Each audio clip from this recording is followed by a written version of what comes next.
नमस्कार माझ्या सर्वांना, मी शिवानी. गावाकडच्या स्वादमध्ये आपलं खूप खूप मनापासून स्वागत आहे. तर आज मी तुमच्यासोबत शेअर करणार आहे बेंगॉली स्वीट रेसिपी मिष्टी दोही, जे खूप छान लागते खायला, खूप टेस्टी आहे आणि बनवायला पण सोपी आहे आणि कमी साहित्यामध्ये बनणारी आहे.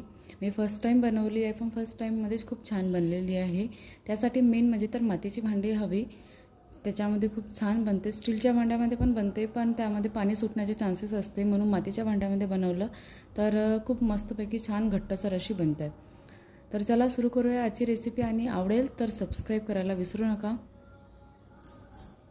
त्यासाठी 4 टेबलस्पून शुगर घेतलेली आहे आणि अर्धा लिटर फुल क्रीमवालं दूध घेतलेलं आहे. थोडंसं पाणी लागेल आणि 1 कप दही घेतलेलं आहे. दूध बॉईल करायला ठेवून द्यायचं आणि एका छन्नीमध्ये कापड ठेवून जे दही आहे ते टाकायचं आणि त्यामधलं जे पण एक्सेस वॉटर असेल ते काढून घ्यायचं किंवा लटकवून ठेवायचं दह्याला, म्हणजे जेणेकरून जे पाणी आहे ते निघून जाईल. पूर्ण असं गाठ बनायची घट्टसर आणि पूर्ण पाणी असं हाताने काढून घ्यायचं. काढल्यानंतर दूध पण बॉईल झालेलं आहे. दूध बॉईल झालेलं आहे, त्याला साईडला ठेवायचं. बघा अशा प्रकारे दूध बॉईल झालेलं आहे, साईडला ठेवायचं आणि एका भांड्यामध्ये 4 टेबलस्पून शुगर टाकायची आणि त्याला कॅरमलाइज करून घ्यायचं आहे पाणी न घालता. नंतर एखादा चम्मच तुम्ही पाणी घालू शकता.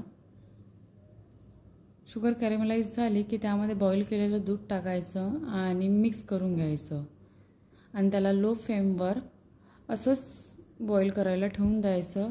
जे दूध आहे ते अर्ध झालं पाहिजे. अशा प्रकारे दूध बॉईल होत आहे तोपर्यंत दही घ्यायचं, जे अर्धा कपच्या जवळपास झालेलं आहे आता, आणि त्याला छानपैकी फेटून घ्यायचं.